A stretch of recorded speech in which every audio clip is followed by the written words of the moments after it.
So, hello everyone, thanks a lot for coming today. First of all, let me introduce myself for those who may not know me. My name is Viktória.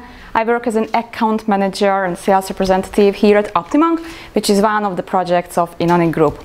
And today I'm going to talk about a book which title is Sell or to be Sold, or in other words, How to Get Your Way in Business in Life, written by Grant Cardone. Just a short schedule for today's presentation so that you will know what am I going to talk about. First of all, I'm going to introduce you to the writer. He is a great guy, I guess, and I really hope that you are going to agree with me once I introduce him to you. Then we are going to define the definitions selling and salesperson. So who are they, what is it, and who is a salesperson exactly? How to become successful in sales, in business and life. After that, I'm going to walk through the 7 lessons taken from the book offered by Grant Cardone, what to do even more to become even more successful in sales. So let's get started with the writer. So this is Grant Cardone. As you can see, even in his picture, it's obvious that he is a very self-confident guy. What you need to know about him, that he is a sales coach and motivation speaker, sales speaker. What he does is that he teaches companies from small to great size companies how to become successful in selling. Just a few examples among the companies he has worked with, Google, for example. So he was the one who built the selling strategy for Google and also for companies such as Ford, for instance. He is the very first one who associated his own sales university, which is very famous, and his books are bestsellers all around the world. And because of this, he is a so he is a very, very rich person. I can't pronounce this word. I promise you, I practiced, but I still can't pronounce this word correctly. So he's a billionaire. Yeah, that's right. And about the book itself, why I liked this book and why I would like to introduce you exactly this book, because most of the sales book, they are about some magic formulas, learn this pitch and you are going to be successful in sales. But this book, it introduces rather the human being behind the salesperson, and it introduces the fact that selling is not only in business but all around the world. So let's speak about it. First of all, let's define who is a salesperson. So what do you think, if I ask you this question, who do you think who is a salesperson? For example, Nikki, what do you think? Who is a salesperson? You don't think anything? The others. Okay. The others need to answer. Richard, what do you think? Who is a salesperson? Yeah, so it's the first thing that comes to your mind when someone asks who is a salesperson. Yeah, we all are. Pardon? We're all selling something, aren't we? Yeah, and actually you are right. This is what Grant is talking about. So normally when person who has nothing to do with sales, who doesn't work in a position of sales representative, what he thinks is that salesperson is someone who calls you, who initiates a cold call to sell you something, or a person in store whom you give money in exchange for goods, and things like that. But Richard, you were right. Salesperson, we are all salespeople. Salesperson can be, for example, a child in a store who begs his mother to buy a chocolate, or it may sound funny, but even your cat is a salesperson when he wakes you up early in the morning to give him food. He is also sales in some regard. So let's speak about selling itself.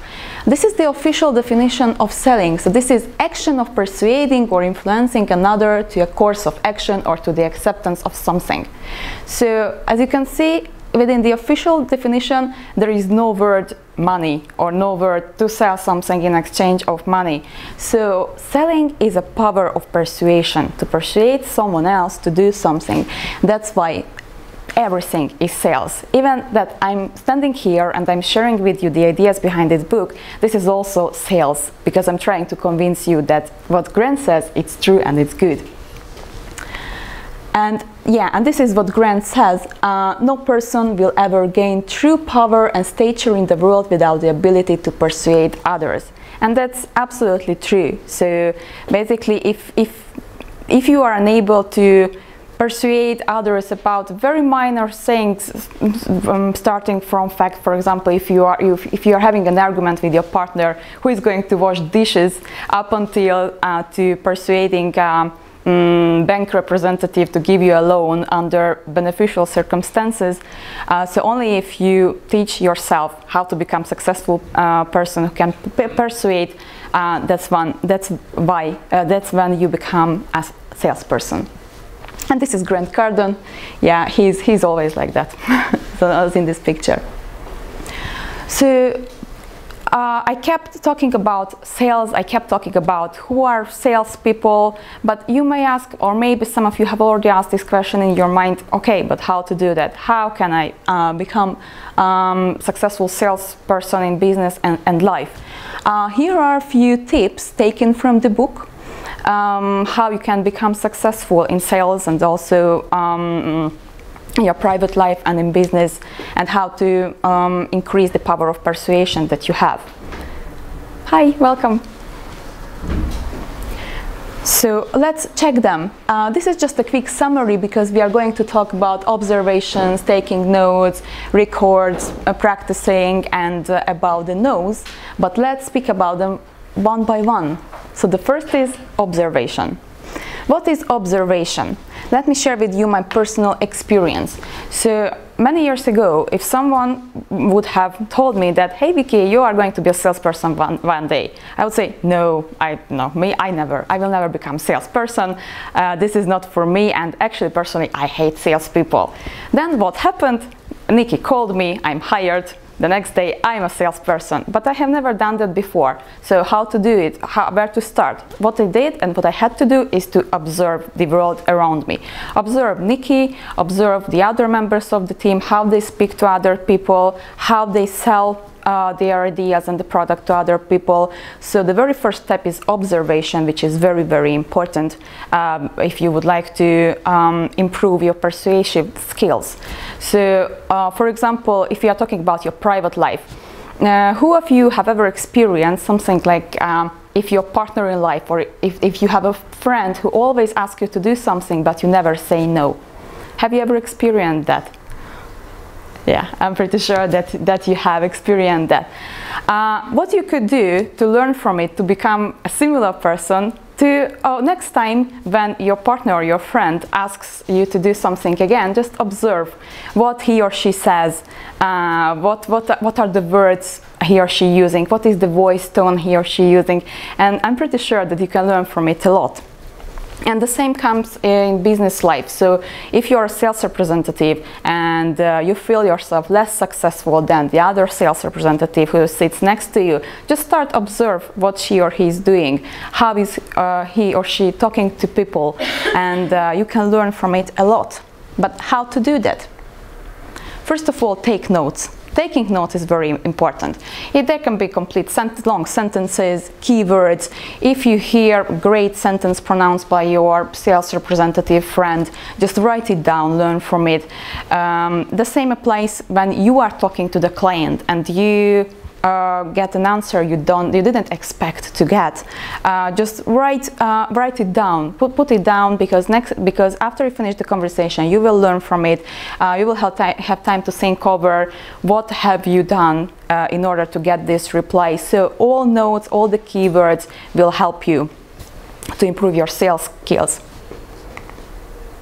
Record your conversations. Why recording is important? Sometimes it happens, and it happened to me a lot. Then I had a conversation with a client and I finished it and I felt that, yeah, I was super successful and this call was the call of my life and I'm pretty sure it's gonna be a deal. What happened next? I have never heard from that client once again. No replies. After many times of follow-upping, no result, the deal is lost. So what happened next is that what helped a lot is to listen back the recorded conversations. So here on this picture you can see it's a professional studio, but it doesn't have to be professional studio on your end. You can download similar like simple applications like a Skype recorder, phone conversation recorder. Just record your conversations, listen them back, highlight what you did good, what you think you did good, what you think you did bad. you can ask the others, your sales team members or your business members, to listen back to your conversations, because they will share their thoughts with you and you can learn from it. So even if that deal is considered to be lost, yeah, it's sometimes it's painful, but still go further, learn from your mistakes, and next time you will avoid them. Compare the recorded conversations. So every time when you, so first of all, when you observe, then you start your own conversations, you take notes, you record your conversations, you will have more and more and more recorded conversations, and you learn from each of them separately.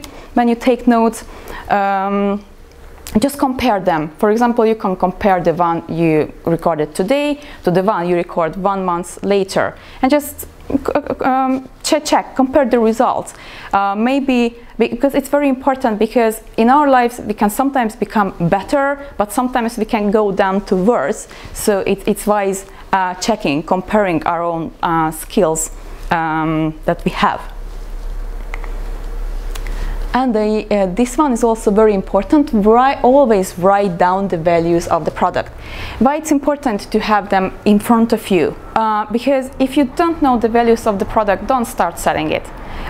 Honestly, so don't start selling it. So if you cannot count at least 7 or 10 values why the product is useful, why is it good to the other person, then it means that you will not believe in it. You will not.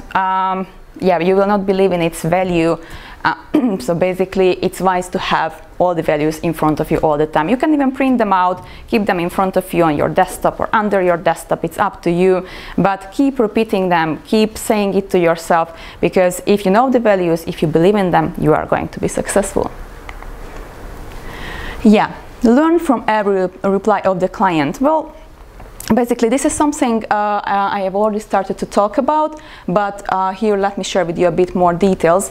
So, why it's good to learn from the reply of the client? In many cases, you receive unexpected replies from the client. Replies sometimes you are shocked getting them. They shot you out of the blue, and basically you don't know how to react on them in the real time. But what you can do, you can write them down for the next time. You can prepare your own pitch, your own idea how to react on it, so that you will not be caught on spot with the surprised answers of the clients. And practice daily. So this little fellow, he's possibly a potential famous sportsman. So what do sportsmen usually do? They practice every day from their childhood up until their adulthood. They keep practicing. They spend many hours practicing, because that's how they become successful. What's the difference between salespeople and between the sportsmen?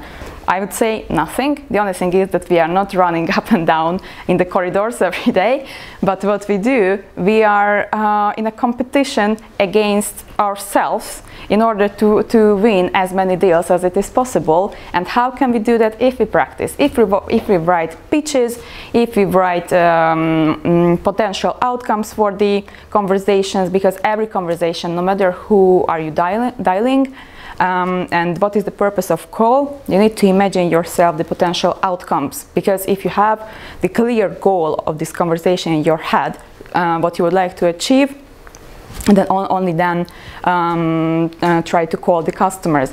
But basically, just to summarize, practice every day. Practice in front of the mirror, practice with your friend, practice with your grandmother. It doesn't matter, but still keep repeating the pitches and practice every day. This is very important. I'm pretty sure that most of you have already got no in their lives, or failed exam, which is also no. Have all of you received no's in your life? Who didn't get no in his or her life? Yeah, I thought so. No's come every day, from minor no's to big no's. They are around us. But what is very important is to teach ourselves not to let no let us down. It's quite common, and I was also in these shoes many times when I thought that that's going to be the deal of my life, and this was just exactly what I wanted to do to close this deal this month, and it was going to be super successful. I even imagined this picture in front of me, but at the end I got no. Of course, it let me down and it ruined my motivation. But basically, what you need to learn from it, that every no leads you closer to the yes. For example, if after 30 no you get yes, you can calculate the percentage of it and have a competition against yourself, saying, okay, now I got yes after 30 no's, next time I will get yes after 25 no's, next time after 20, so you can keep improve yourself. So instead of concentrating on the negative meaning of no, concentrate on its positivity. Every no leads to yes, and that's good. It's good to receive no. And what is the price of successful selling? Of course, the commission. In business, you will get money, obviously, like the Grant Cardone, who is a multi-billionaire, and I finally pronounced this word. He's a multi-billionaire. He has 5 companies this time he's running. So he is rich. And what is the commission in life is that you will be accepted. So I thought someone on top. If you learn how to improve the power of your persuasion, how to improve the power of your communication to persuade the other, you will be accepted, you will be trusted, and basically, yeah, people will look up at you because they will consider you a leader. I'm pretty sure that all of you have leadership skills. They just need to be improved. You can learn how to do that. And that is going to be the commission that you will become successful. And now, let's speak about the 7 main lessons. So the previous ones, how to become successful in sales, basically, those are also taken by from book, but those are very general ideas, so that to make you understand what is the difference between selling in business, selling in life, why it's important to sell everywhere. But now let's move on to concrete topics of this book, the 7 lessons that Grant Cardone offered to us. These are going to be the following ones. Be sold 100% of your product. Get out of the sales business and get into the people's business. Agree with the customer. You may disagree with me on this point, but agree with me and agree with the customers.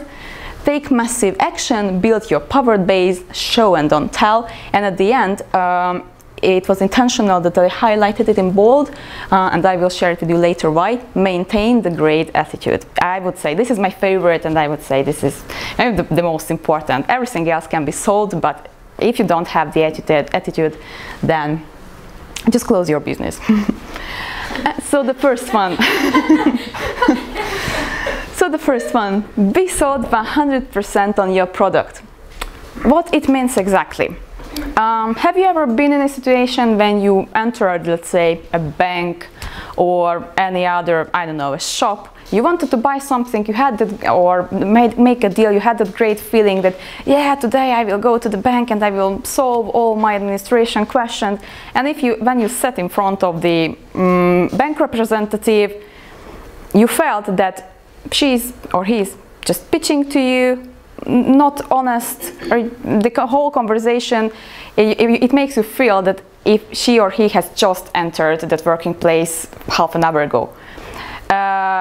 The reason behind it is that those people, they don't believe in their product. They are just doing their job because that's what they are paid for, but they have no belief in it. So start selling only if you honestly, truly, deeply from your heart believe in the product you are selling. If you really feel that it can help the others, if you really feel that this is something fantastic and inevitable to have in life for that person, only then you can start selling. And the same applies in a real life. For example, let me share with you a real life example.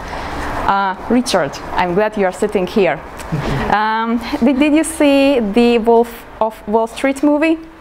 Yes. That's great. Do you remember there was a situation? Tell me this. Yeah. Can't remember how you did it.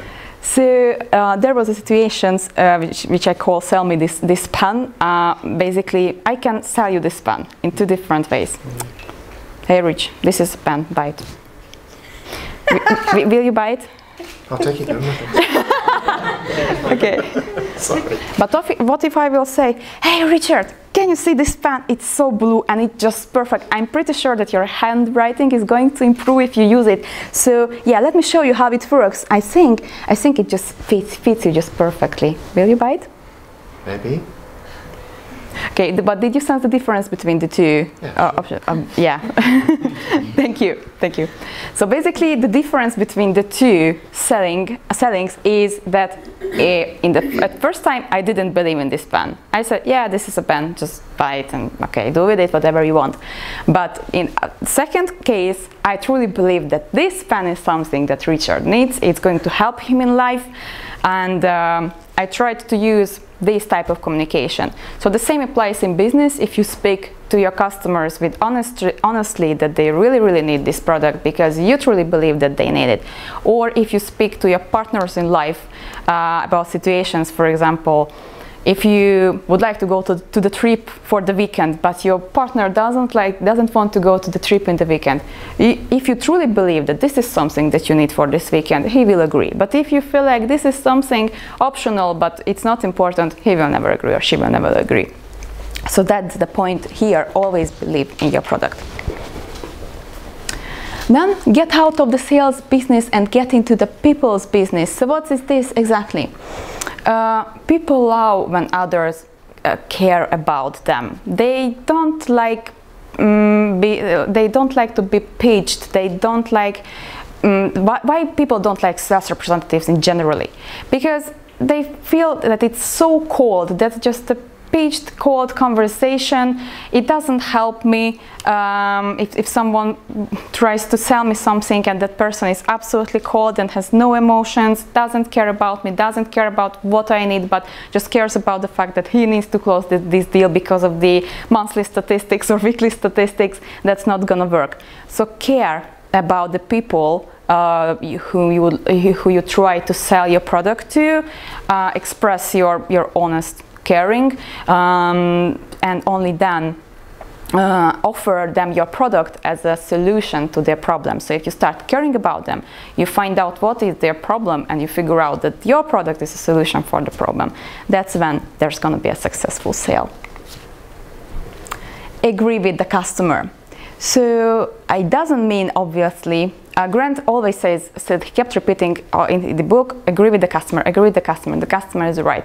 Definitely customer is right. And it doesn't mean that, of course, if you are in a phone call with someone who is absolutely rude with you and saying to you things you don't want to hear, you don't need to agree with him in your head. Definitely you don't have to. But never say, no, you are not right. Let's say if someone tells you, hey, your product is really expensive, you will never say, no, actually it's cheap, because that will lead to quite uncomfortable situation. The potential customer just closes the invisible door between you and between him or herself. You can say instead, yes, it's not cheap. At the same time, it can help you with, and you can just turn conversation to something positive. So instead of being sucked by this negativity, just turn the conversation to the positive way and rather highlight that, yeah, you are right actually, but at the same time there are some other things to concentrate on. So never disagree with the customer. But what is very important, if I raised this topic about the price, what Grant says, if too many of your customers kept repeating that your product is expensive, that means that it's true, and accept it. Yeah, I had few doubts about this, but this is what he says, and I just wanted to share it with you. Take massive action. What it means? It means do everything what is needed in order to achieve the success. For example, if you had a great conversation with the potential customer, and you close the phone conversation in a way that, yeah, there's just a very small step to close it, don't give up. keep follow-upping, keep going after him. Of course, it shouldn't be too intrusive, calling the same person 3 or 4 times a day, it will not help. But take massive action, just concentrate on the result, on the positive result, and do whatever it takes in order to achieve it. So this is what take massive action means here. Build your power base. Well, according to the book, basically here I've drawn the conclusion of 2 potential meanings behind build your power base. The first is that, let's say, today you are not sales representatives because you have another position at your working places, but the next day you wake up with that great feeling that, yeah, I want to be a sales representative and I want to start today. So what are you going to do? Yeah, Richard is laughing. So what are you going to do? Where are you going to start? Who are you going to sell to? Let's imagine you have the product, you have everything behind you, so money and everything, that doesn't matter. That just you don't have the power base of your potential customers, you don't know who to talk to. So where to start? Build your power base. That means that you can find your very first customers and your very first potential leads in the circle of your family, in the circle of your friends. Start with them because it's easier for you. It will be easier for you to talk to someone whom you know and who know you than to talk to foreign people or start cold calls or something like that. So build your power base in terms of your very first potential clients within your circle, and after that you can move forward. While the other explanation for build your power base that I personally drawn the conclusion to is that the same situation. Today I'm not a sales representative. Tomorrow I wake up with that feeling, yeah, I have to become a sales representative. I start write pitches, I start reading about it, but how should I know whether I'm doing good or bad, or who to share my thoughts or my feeling with about this new situation that occurred in my life? Find those people in your family, find those within your friends circle, start pitching them, and you can practice with them. If they really love you, they will be honest with you and they will tell you where are you doing wrong or what are you doing bad. So build your power base in terms of people who support you and who are next to you, and in terms of very first customers. The next one, this is also one of my basically best parts, I would say my favorite part from the book, show, don't tell. So what happens here? Let's say there was a situation that came to my mind, Kate, in your case, when someone called you and tried to sell you a blanket, I guess. Yeah, that was fun. Yeah, so someone tried to sell blanket to Kate over the phone. Definitely, it was out of nothing in the middle of the day during your working hours. Someone wants to sell a blanket.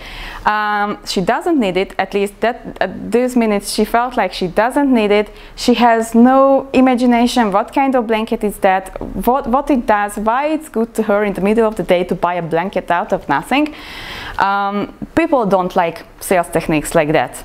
So if, let's say, I will call someone and just start pitching, yeah, buy our product because it's so great and it has this and these functions and I'm pretty sure that you need it, people don't like it. But if, let's say, I call that person via Skype conversation, share my screen and show everything, and we are talking about rather the results and the outcomes which are behind the product instead of just introducing it over the phone, saying, yeah, it's great, buy it, it's not gonna work. So I'm also that type of person who cannot be sold over the phone just like that.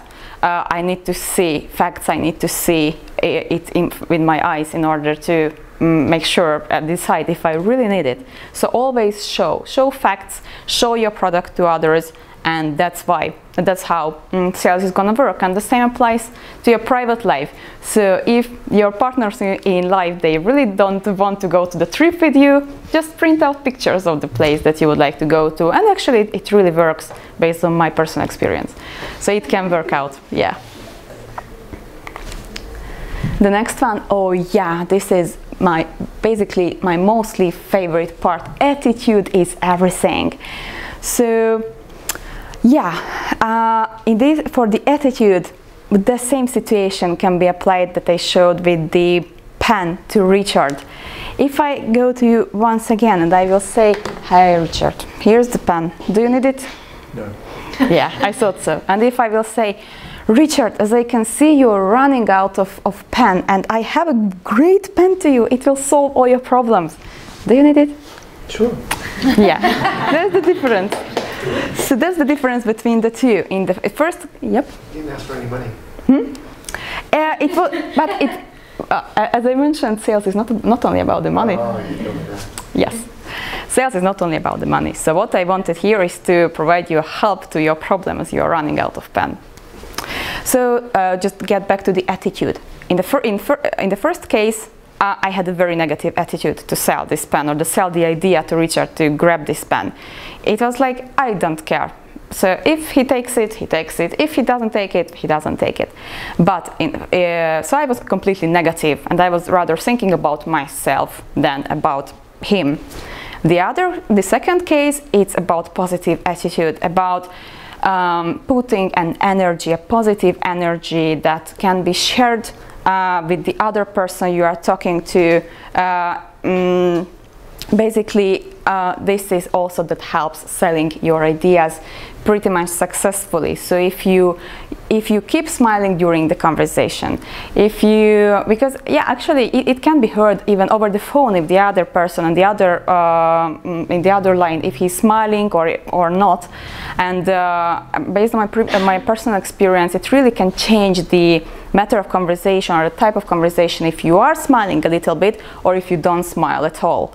So keep smiling, be energetic, be proactive, be open within the conversation, because that's how you can make the other person to trust you. Because if you are negative, if you close yourself from the other person, he is not going to trust you, he is not going to share his or her real problems, and you can consider the sale as lost at the very beginning of the conversation. So attitude is everything, and I brought to you a few tips how to improve your attitude. Basically, we are all people, we are all running every day. We wake up early in the morning, go to the working place, do our tasks, go home, clean up, go to the gym, take care after children, things like that. So it's not that hard to lose the positive attitude. So sometimes people, they just forget to maintain. So positive attitude, this is something that I've learned that it will never come on itself. So we should not wait for good things to happen with us in order to improve our attitude, but we should do these good things with ourselves or find positivity in all minor things which are around us in order to maintain that positive attitude. And what will also help is that don't watch TV, and radios, don't watch bad news. Let's say if you go home after this presentation at 6 p.m. there's gonna be news or RTL Club. What are you gonna hear? Someone has been killed, someone has been robbed, the dog has bitten the neighbor child. So, so no positive news, nothing good happens in the world at all, only negativity, no people exist in the world, only the politicians and the robbers and the killers. And you turn off the TV after the news in a way that, oh my gosh, I want to die. No, I don't want to live on this planet anymore. That's not good. Just stop watching this news. If you would like to watch TV, just watch a very nice movie, for example, or listen to the radio that broadcasts mostly music instead of news. So I'm not saying that don't read news at all, but select them, don't read everything. The second one, don't speak to pessimists. Yeah, speaking to pessimists, it can really affect people in a negative way. Basically, pessimists, they somehow suck out the positive energy from the other person, which is not good. So after speaking to someone who keeps complaining for 60 minutes about nothing and about things that you cannot affect you, sometimes I'm pretty sure that you have already spoken to people who complained about something you cannot even you know, unreal situation. You cannot even give suggestions. So it's not a real problem, like something happened and I'm worried and yeah, I need your advice, what do you think? But complaining, at the end of the conversation, you will feel like, oh my God, okay, I'd rather go home and sleep. Don't speak to people like that. Just close them out from your life. You don't need them, trust me, don't need them. The next one, no drug, nothing, just smile. Yeah, I really liked this sentence. I mean, I really like this part from the book, because it says that in today's life, I'm pretty sure that I don't need to introduce you the our lifestyles that we have. Wake up early, running every day, go home tired. Of course, it can affect our mood, but it also can affect our health. After a time, we go from doctor to doctor because we don't feel good. Doctors keep making you believe that or you got crazy, or you have so many sicknesses that, oh my gosh, you're gonna die in half a year, but which actually in most cases is not true, and they make you take drugs all the time. What Grant says that stop doing it. Don't take drugs, just forget these things. And in brackets, Grant didn't say it, but I'm saying it, that if you have something serious, don't avoid going to doctors, just go to doctors. But otherwise, stay positive, keep your attitude up. Don't take drugs, keep smiling, surround yourself with people who are positive, who will maintain your positive attitude, who will give you good feedbacks, who will smile at you if you see them. And this is something that can improve your health as well. And trust me, it really works. Yeah. The next point, actually, it's connected. Stay away from doctors, hospital. They have a bad influence. So this is something I've already mentioned, that they will just make you believe that you got crazy. And it is not true. No one gets crazy out of nothing. Just eat healthy, stay positive, surround you with friends you love, and everything will be fine. Don't accept negativity. Say no to it, basically. So if, let's say, if I go to Kate, if I will go to you, and if I will start saying, oh my gosh, today is horrible, everything is horrible, all around the world is horrible, I can't take it anymore. You can stop me anytime. Just stop me and say, no, I don't accept this information. So you have a right to do that. Don't accept it. Don't let me do it with you, and don't let anyone else don't let anyone else do it with you, because it removes your positive attitude. It removes your positive energy. And after a while, you will feel that you become the same. Just say no, just stop those people. Let's not talk about it. This is not a real problem. If you have a real problem, come to me, I will be happy to help. But if there are no real problems, let's stop right here. And becoming positive needs practice. So people tend to forget about staying positive. People tend to forget about maintaining their positive attitude. So, so practice. And where to start? As a start, for the next 24 hours, please, if any negative thought comes to your mind, let's say tomorrow you need to wake up early and you will curse the world that, oh my gosh, I have to wake up early again, turn this thought to the positive one. Instead of saying, oh, I want to die because I woke up early, say, I wake up early, this is great because today it's going to be successful if I start my day early. Just turn this thought from negative to positive. And whatever happens, for example, you agreed to have a conversation with a very big potential client tomorrow, and you keep calling the client and he does not pick up. You may say, oh, okay, this deal is lost and I'm gone and that's not going to work out. Instead of that, say, yes, I couldn't reach out to him today. Sometimes it happens to me too that I cannot pick up the phone because I'm extremely busy. Never mind, I will try tomorrow. I will keep following up until he picks up the phone. So change the workflow. Trust me, you are the one who controls your thoughts. You are the ones, so you can influence the workflow of your thoughts. There are many things around us in the world which can affect us negatively, which can affect our thoughts negatively. Something bad happens, or even you're just simply tired. So tiredness affects the the thought flow.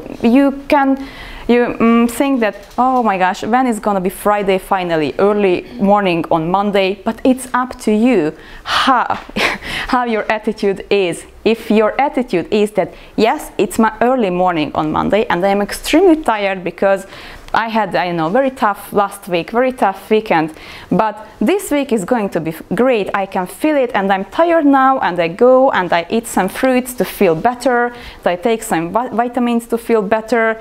It's gonna help. Turn on some music, some positive music, and it will change the workflow of your thoughts completely.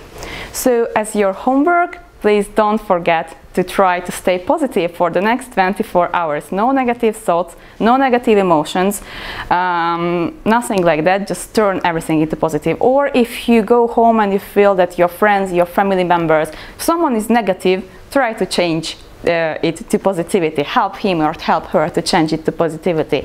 Definitely, if there is a real problem, because it can happen, it's hard to stay positive, of course, but most problems, we create them for ourselves, and we stuck in the middle of those problems. Just, we need to learn, we all need to learn to stop it, to stay positive. Stay positive. Yes. All right. What's going on? Huh? And we want a good note. Yeah, so we need to stay positive. It doesn't want to change.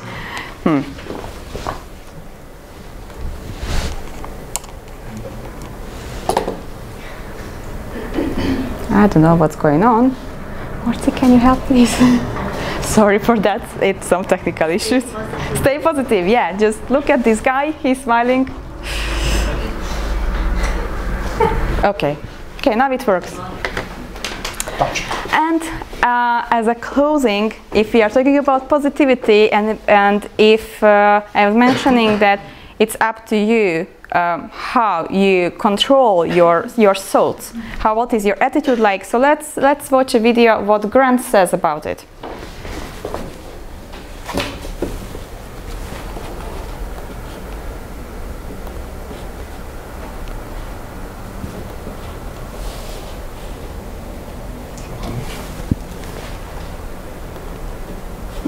Azt van a videó. Hol? A videó bal oldalt, vagy nekem van. De nincs hang egy sem. Pedig volt. Nincs kikapcsolva. Kikapcsolt. Ja. Elindítom most lesz. Elindítom előre. Okay. An intense white hot drive and dreams so big they wake you up and sweat every night. But if you don't dominate all the areas of your life, you will collapse under the many forms destructive forces take. You must be the leader in all areas. If you can dominate your own thinking, your employees' thinking, your competitors' thinking, and the public's thinking, then you own the space, but it starts with you. It's a bad idea to ignore your ambition. It's a worse idea to deny your energy and your obsessions, but it's even worse to let them take their own course. Confidence is vital, not only to staying on this course, but also to setting the course, reinforcing that course for everyone, and then making sure you win. The best way to gain confidence is to dominate your space. If you know you're weak in a certain area, move to dominate the problem so that it is no longer an issue. There is no domination without discipline. This place was built on people not having the energy and the creativity to say, I want to create my own game in life. Money is a major area that you absolutely have to dominate. For most people, money is a constant concern. Look, most of us have been taught that money is the root of all evil. I mean, some of the stuff that we've been taught about money is just ludicrous. What does that even mean, the root of all evil? Look, it's not true that it takes money to make money, it's just another lie. The truth is, it takes courage to make money. Look, there's so much money on this planet, it is mind-boggling that so many people think about so little all the time. Most people don't have any money because they believe there is a shortage of money. And they believe they don't deserve money and that it's hard to get money. See, I take the attitude that money's everywhere. I see it everywhere I go. Look, if you don't like people, you're not going to have money because people have the money you want. Everyone has money. Hey, I wish for you that one day you have this for yourself. Look, you can make positive changes to dominate every sector of your life starting right now. You can combine, feed, and strengthen multiple areas at once as long as you are obsessed with your life and not a sector. Bill Gates says, if you were born poor, it's not your fault. If you stay poor, shame on you. Yeah. Dream so big. Yeah, so this was Grant Cardone. He's saying we all have to be obsessed with our lives. Well, I'm obsessed with his positivity, and I'm a bit maybe obsessed by his motivation videos. You can find many of them actually on YouTube as well. They are available for free. So just to summarize the lesson from this book, attitude is everything. First of all, power of persuasion is not something that once were born with, but the other they don't deserve it, they don't have it, and they will not use it. This is something we all can learn, and in order to learn it, we need to observe the world around us, we need to draw conclusions, learn from it, take notes, keep repeating it, keep practicing it, and once again maintain the positive attitude. If you don't have the attitude to do something, then don't start it, because you will keep complaining, you will feel fed up in half an hour, and it's not gonna work out. You will not be successful in business, you will not be successful in your personal relationship, no matter if it's a family, if it's a friend relationship. If you have that positive attitude to achieve something, if you have the positive attitude to life, you will be healthy, happy, successful, and everything's gonna be just perfect. Sold. So, do you have any questions? Yep. Getting commission from this guy. Pardon? Are you getting a commission from this guy? I didn't want to say that, but once you... yeah. No, definitely. No, I just really like his thoughts. I like that he doesn't sell any magic formulas. He doesn't sell any magic pitches to learn to become successful. It's just simple. He's selling idea behind how to, what kind of human beings should we be in order to be successful in life, and yeah, I like him. That's all, basically. Yep. Yeah, my question is that basically in every sales process, at one point you have to put the guy in a decision. In a decision-making situation, he has to be on the spot and to say yes or no. Now, I think it really matters how you build up this situation. So if you present it in the first place, like I pick up the phone and you say, well, here I am, I don't know you. Yeah, the phone is off. So. I think when I watched the video, this guy didn't want to sell me anything. He just, or it didn't seem like he wanted to sell me something. He just showed, like, well, this is my life. I have a Rolls Royce. I'm flying on a plane and something like that. And he spoke about his positive attitude and so on. So when I looked at him, this is what I want. Okay? And there was no need for a price tag, because at some point it doesn't matter how much I have to pay for it. I would be willing to pay for it. So what do you think? Is there an automation, like how you can set up this process where how much you have to show, or how it depends on the situation, what you want to sell is how much you have to show, what you have to show? Well, I'm pretty sure that I would say this is somewhere matter of trust. For example, from my personal experience, Naima, I was thinking when I was listening to you, if when I tried to close a deal with someone who doesn't trust me enough, who doesn't know me enough, it didn't work out. And we could have even, I don't know how long conversations, but still if the person doesn't trust me enough, he will not sign a contract with me. But if you look at the guy like that, who is smiling, who is absolutely calm, who really knows what he's talking about, and he's in his video, you can see that he's absolutely confident about who he is and what he has to offer. If you're absolutely confident about what do we offer, and if we try and if we gain the trust of the other person somehow, I think that then will be the deal. So trust, self-confidence, confidence in our product, trust in our product. Of course, there are different human times. What Grant also says, what he also teaches, that deal can be closed even in 10 seconds. But I would say this is not for me. I'm not the type of person who will close something in 10 seconds because I like to build trust first of all, and only when I feel that that person trusts me enough, then I will try to close the deal or do my best to close the deal. Yes? Can you recall a situation when a sales call seemed to be lost and you somehow managed to finally close the deal?